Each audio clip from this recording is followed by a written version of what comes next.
할렐루야. 창밖에 햇볕이 유난히 따뜻한 초봄 주일입니다.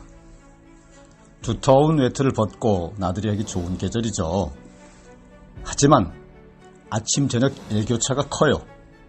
감기 조심, 미세먼지 조심하시기 바랍니다. 거룩하신 하나님, 하늘은 청명하고 하나님 사랑만큼이나 햇볕이 따뜻한 주일입니다. 오늘 우리 죄를 탈탈 털어 죄사하여 주시고 말씀 안에 거듭나 각자에게 부여된 주의 사명을 잘 감당하게 하여 주시기를 예수님 이름으로 기도드립니다. 아멘.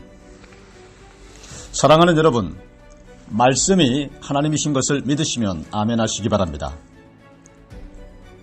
오늘 저와 여러분이 은혜 받을 말씀의 제목은 마태복음 18장 15절에서 22절까지를 본문으로 한 7번의 70갑절입니다. 오늘 우리는 우리 죄를 무한반복 용서하시는 주님의 하나님처럼 용서하자는 말씀에 주목해야 합니다. 필리핀에서 실제로 있었던 일인데요. 10대 아이 3명이 캄캄한 밤을 이용해 예수님을 믿는 한 여인의 차를 부수고 들어갔습니다. 그때 그 무모한 3인조 아이들은 값이 나갈 물건들을 몇 가지 훔쳐서 내다 팔았는데요. 그 사실이 곧 경찰에 신고되어 3명의 소년은 전원 검거되었죠. 그때 차 주인인 그녀가 어떻게 했을까요? 보복을 했을까요? 고래고래 소리 지르고 야단치고 훈계했을까요? 아닙니다. 그녀는 교도소로 면회를 가서 그들과 성경 공부를 시작하고 그들 한 사람 한 사람을 예수님께로 인도하는 데 자신의 시간을 아낌없이 썼습니다. 그리고 그녀는 그 아이들이 매주일 그녀와 함께 경비 책임자의 호송 아래 교회에 갈 수 있도록 교도소 밖으로 나올 수 있도록 허락을 신청하기까지 했습니다. 누군가 우리에게 잘못을 했을 때 우리는 그들에게 복수하는 것이 당연하다고 생각합니다. 실제로 손해를 보고 아픈 상처를 받았기 때문에 누군가는 그 대가를 치러야 한다고 생각하게 되는 게 맞습니다. 그러나 예수님은 복수보다 더 나은 길을 가르치십니다. 이는 즉 하나님께서 우리에게 보여주신 무한 용서의 본을 보여주신 것입니다. 용서에 관한 예수님의 하신 말씀의 함축된 의미는 실로 놀랍습니다. 너희가 사람의 과실을 용서하지 아니하면 너희 아버지께서도 너희 과실을 용서하지 아니하시리라고 마태복음 6장 15절에 말씀하십니다. 여러분, 우리가 남을 용서할 수 있는 능력은 우리에게 있는 믿음을 분명하게 보여주는 증거입니다. 우리가 예수님의 은혜를 받은 사람인 것을 보여줄 수 있는 단 한 가지 유일한 길은 다름 아닌 다른 사람에게 베푸는 용서인 것입니다. 우리가 하나님 아버지처럼 다른 사람을 용서할 때 우리 자신이 하나님의 자녀라고 하는 것을 세상에 널리 보여주는 것입니다. 다른 사람의 잘못을 하나님의 무한 용서로 용서하시기를 축복합니다. 첫째로 여러분, 내 형제가 죄를 범하거든 권고하라, 확증하게 하라 하신 본문 15절과 16절을 보겠습니다. 내 형제가 죄를 범하거든 가서 너와 그 사람과만 상대하여 권고하라. 만일 들으면 내가 내 형제를 얻은 것이요, 만일 듣지 않거든 한두 사람을 데리고 가서 두세 증인의 입으로 말마다 확증하게 하라고 하셨습니다. 여러분, 권고는 책망하는 것입니다. 그런데 다른 사람을 권고하는 것이란 무모하고 심히 어렵습니다. 그리고 권고의 기준은 미움이 아니라 사랑이 기준이 되어야 하는 것입니다. 만일 도둑질이나 마약을 하는 친구가 있다고 한다면 방관할까요? 아니면 권고해야 할까요? 권고하는 이유는 친구가 죄를 지음으로 불행해지거나 하나님의 심판을 받지 않게 하기 위해서입니다. 너는 내 형제를 마음으로 미워하지 말며 내 이웃을 반드시 견책하라. 개정판 견책하라의 원뜻은 바로잡다죠. 그러면 내가 그에 대하여 죄를 담당하지 아니하리라. 원수를 갚지 말며 동포를 원망하지 말며 내 이웃 사랑하기를 내 자신과 같이 사랑하라. 레위기 19장 17절로 18절 말씀도 있죠. 여러분, 어떤 사람이 장애인을 목욕시킬 때마다 대충 닦아줄 것인가, 내 몸처럼 닦아줄 것인가를 고민했다고 합니다. 이것은 사람들이 보통 생각할 수 있는 범주의 일입니다. 인간은 불완전한 존재이며 누구나 범죄하고 실수를 합니다. 그러나 사람들은 다른 사람의 책망을 받아들이는 걸 좋아하지 않습니다. 술을 좋아하는 사람에게 술을 끊으라고 하면 그 사람은 싫어할 것입니다. 하지만 권고를 받아들인다고 한다면 그만큼 건강해질 수 있습니다. 인생에서 성공하려면 주변 사람의 책망을 듣고 화를 내고 거절하는 것이 아니라 자신을 스스로 돌아보고요, 반성하며 수정하는 것이 매우 유익하고 중요한 일인데요.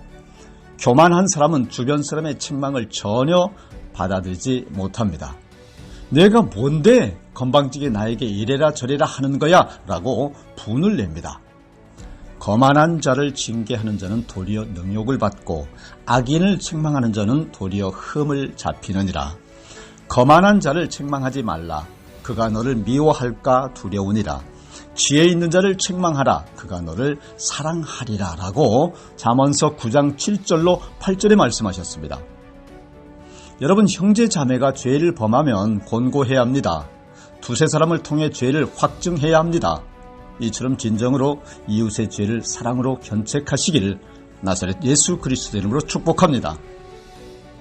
두 번째로 15절과 들으면 17절에 관해 듣지 않거든입니다. 내 형제가 죄를 범하거든 가서 너와 그 사람과만 상대하여 권고하라. 만일 들으면 내가 내 형제를 얻을 것이요. 15절 말씀입니다. 만일 그들의 말도 듣지 않거든 교회의 말하고 교회의 말도 듣지 않거든 이방인과 세리와 같이 여기라. 17절이고요. 여러분, 예수님 당시 로마 정부는 관리들에게 세금 징수를 도급제로 일하는 권한을 주었습니다. 그래서 세리들은 일정액의 세금만 로마 정부에 바치면 되었죠. 그런데 세리들은 자기 마음대로 금액을 정해서 유대인들에게 과한 세금을 거두는 일이 많았습니다.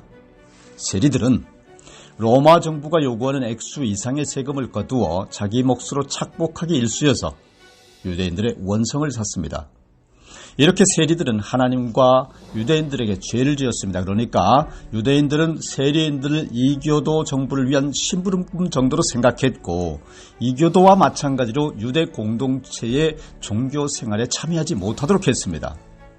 성경에 세리장으로 삭개오가 언급되고 나중에 사도가 되었던 레위인 마태도 세리였습니다. 세리는 자연스럽게 이방인들과 자주 접촉했기 때문에 유대인들에게 율법적으로 부정한 사람으로 취급받으며 그들은 죄인, 창기, 이교도들과 함께 등장합니다. 여러분, 그러면 사람들이 권고의 말을 듣지 않을 때 우리는 어떻게 해야 할까요? 형제들아, 우리 주 예수 그리스도의 이름으로 너희를 명하노니 게으르게 행하고 우리에게 받은 전통대로 행하지 아니하는 모든 형제에게서 떠나라. 데살로니가 후서 33장 6절에 말씀하시고요. 누가 이 편지한 우리 말을 순종치 아니하거든 그 사람을 지목하여 사귀지 말고 그로 하여금 부끄럽게 하라. 그러나 원수와 같이 생각하지 말고 형제같이 권면하라 라고 데살로니가 후서 3장 14절로 15절에 말씀하십니다. 세상은 점점 악해지고요. 죄악의 물결이 범람하고 있습니다. 죄악의 홍수에 빠져 죽는 사람들이 셀 수 없이 많습니다. 불신자나 하나님을 제대로 믿지 않는 사람들은 자기 생각대로 살고 거짓말을 입에 달고 살면서 죄를 짓고 삽니다. 그래서 성도들은 언제나 근신하여 깨어 기도하고 말씀에 순종하며 살아야 하는 것입니다. 성경은 범죄한 친구를 권고하고 충고해도 받아들이지 않거나 회개하고 하나님께 돌아오지 않으면 그들을 떠나라 라고 말합니다. 그러나 원수같이 생각하지 말고 형제와 자매처럼 권면하라고 합니다. 이웃의 허물을 권고해서 들으면 형제를 얻는 것이고 그렇지 않으면 안타깝게도 형제에게서 떠나야 합니다. 관계가 소원해질 수밖에 없는 것입니다. 주변에서 이런 슬픈 일들이 없었으면 좋겠습니다. 하나님의 말씀을 떠난 사람들은 날마다 죄를 지으며 살아가게 되기 때문입니다. 모든 인간은 불완전합니다. 형제의 죄를 사랑으로 권고하고 주변 사람들이 회개하고 돌아오도록 하는 복되고 신실한 성도 여러분 다 되시기를 축복합니다. 세 번째로 여러분, 땅에서 매면 하늘에서도 매일 것이요 라고 하는 18절로 20절 말씀입니다. 진실로 너희에게 이르노니 무엇이든지 너희가 땅에서 매면 하늘에서도 매일 것이요 무엇이든지 땅에서 풀면 하늘에서도 풀리리라. 진실로 다시 너희에게 이르노니 너희 중에 두 사람이 땅에서 합심하여 무엇이든지 구하면 하늘에 계신 내 아버지께서 그들을 위하여 이루게 하시리라. 두세 사람이 내 이름으로 모인 곳에는 나도 그들 중에 있느니라 라고 말씀하셨습니다. 여러분, 원래 하늘에서 매면 땅에서도 매일 것이요가 맞는 표현입니다. 보통 하늘에서 비가 내려야 곡식이 자라지 않나요? 그런데 땅에서 씨를 뿌려놓으면 하늘에서 비를 내려주시겠다고 하는 것입니다. 이것은 하나님의 이름으로 기도하는 것을 말합니다. 인간의 소원을 하나님께서 들어주시겠다고 하는 약속인 것입니다. 얼마나 감사한 일입니까? 두 사람이 땅에서 합심하여 무엇이든지 구하면 하늘에 계신 내 아버지께서 저희를 위하여 이루게 하시리라. 두세 사람이 내 이름으로 모인 곳에는 나도 그들 중에 있으리라 하셨고, 내가 천국 열쇠를 네게 주리니 내가 땅에서 무엇이든지 매면 하늘에서도 매일 것이요 내가 땅에서 무엇이든지 풀면 하늘에서도 풀리리라 라고 하셨으며, 구하라 그러면 너희에게 주실 것이요 찾으라 그러면 찾을 것이요 문을 두드리라 그러면 너희에게 열릴 것이니 구하는 이마다 얻을 것이요 찾는 이가 찾을 것이요 두드리는 이는 열릴 것이니라 라고 말씀하셨습니다. 요한복음 20장 23절에서는 너희가 네 죄든지 사하면 사하여질 것이요 네 죄든지 그대로 두면 그대로 있으리라 라고 말씀하셨습니다. 이것은 전지전능하신 하나님만이 가지신 권세와 권위를 성령을 받은 거듭난 사람들에게 하나님이 주시는 특별한 권리며 능력인 것을 믿으시기를 바랍니다. 인류의 조상 아담과 하와의 불순종과 범죄로 인간은 하나님과 멀어졌고 하나님과의 영적인 만남이 완전히 깨져버렸습니다. 그래서 인간은 죽은 자가 되었고 심지어 하나님의 원수가 되었습니다. 하지만 우리는 예수님의 보혈의 은혜로 용서를 받았고요, 성령님의 은혜로 하나님의 자녀가 되는 권세를 얻었습니다. 그러므로 우리는 다시 하나님과 사귐을 가지게 되었습니다. 할렐루야. 이제 하나님께서 믿는 자들과 대화를 하시겠다고 합니다. 이것은 하나님 아버지께서 믿는 사람들에게 마음 문을 활짝 열고 계시다고 하는 것을 알 수가 있는 것입니다. 여호와께서 말씀하시되 오라 우리가 서로 변론하자. 너희 죄가 주홍 같을지라도 눈과 같이 희어질 것이요 진홍같이 붉을지라도 양털같이 희게 되리라. 이사야서 1장 18절 말씀입니다. 이 말씀은 하나님께서 자기 백성들에게 애원하시는 것 같은 모습입니다. 아무리 큰 죄를 지었을지라도 용서해 줄 테니까 다 내게로 돌아오라고 하시는 것입니다. 그런데 우리는 어떤가요? 하나님을 더욱 멀리 떠나는 사람들이 많습니다. 세상 사람들과 똑같이 사람들이 정말 많아지고 있습니다. 이웃 사람들과 원수처럼 서로 안 보고 사는 사람들이 얼마나 많습니까? 어떤 시어머니는 며느리에게 내 눈앞에 다시는 보이지 않는 것이 나를 도와주는 것이라고 말했다고 합니다. 그래서 지금도 명절이 되어도 아들 내외가 찾아가지 못한다고 해요. 얼마나 서글픈 현실입니까? 죄인이었던 우리는 예수님의 보혈의 은혜로 구원받았습니다. 이처럼 다른 사람의 죄를 용서하고 사랑하는 성도가 다 되시기를 나사렛 예수 그리스도 이름으로 축복합니다. 네 번째로, 몇 번이나 용서하여 주리까? 21절로 22절 말씀입니다.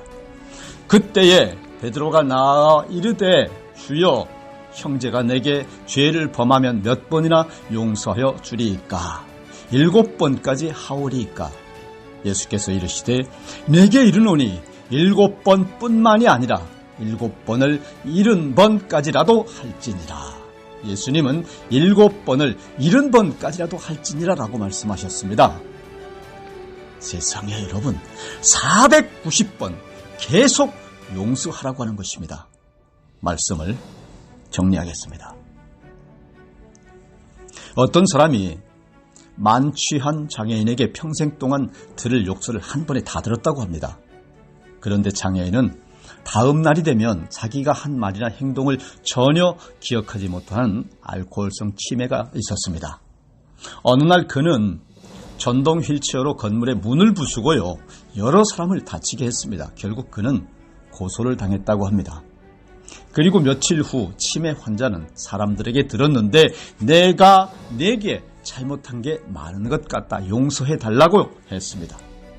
그러자 억울하게 당한 사람은 괜찮습니다, 이제 지난 일은 잊어버리세요 라고 끝냈다고 합니다. 그런데 그도 인간인지라 자꾸 그 장면이 생각나고 그때마다 억울한 마음과 섭섭한 마음이 생겼다고 합니다. 사실 이것이 인간의 연약한 모습이죠. 하지만 우리는 이럴 때 조심해야 합니다. 이것을 풀지 못하면 결국 마귀에게 속을 수밖에 없습니다. 마음으로 용서하지 못하고 분노를 계속 품게 되면 결국 화가 우리 자신에게 미칩니다. 누구를 위해서 용서할까요? 결국 자신을 위해서입니다. 너희가 각각 중심으로 마음으로 형제를 용서하지 아니하면 내 천부께서도 너희에게 이와 같이 하시리라 라고 마태복음 18장 35절로 말씀하셨습니다. 사랑하는 여러분, 여기에서 가장 중요한 단어가 무엇인지 아십니까? 바로 천부입니다. 하나님 아버지의 결정과 판단이 가장 중요하다고 하는 것입니다. 우리가 긍휼을 가지고 이웃을 용서해야 할 이유는 종교적인 이유가 아니라 하나님 아버지의 뜻이기 때문인 것입니다. 용서할 수 없는 그 무언가를, 그 누구인가를 7번의 70값절에도 용서하십시오. 그것이 바로 천부 하나님 아버지의 뜻이기 때문입니다. 다 같이 기도하시겠습니다. 은혜와 사랑에 충만하신, 심지어 무한 용서의 무한 사랑이신 거룩하신 하나님 아버지, 오늘 우리가 말씀에 거듭나 도저히 용서가 안 되는 원수를 용서하게 하여 주시고 오직 천부 하나님의 뜻을 쫓아 하늘의 뜻을 이 땅에 이루어 주님께 영광 돌리는 저와 우리 가족과 교회와 국가와 민족이 되게 하여 주시옵소서. 예수 그리스도 이름으로 기도드립니다. 아멘.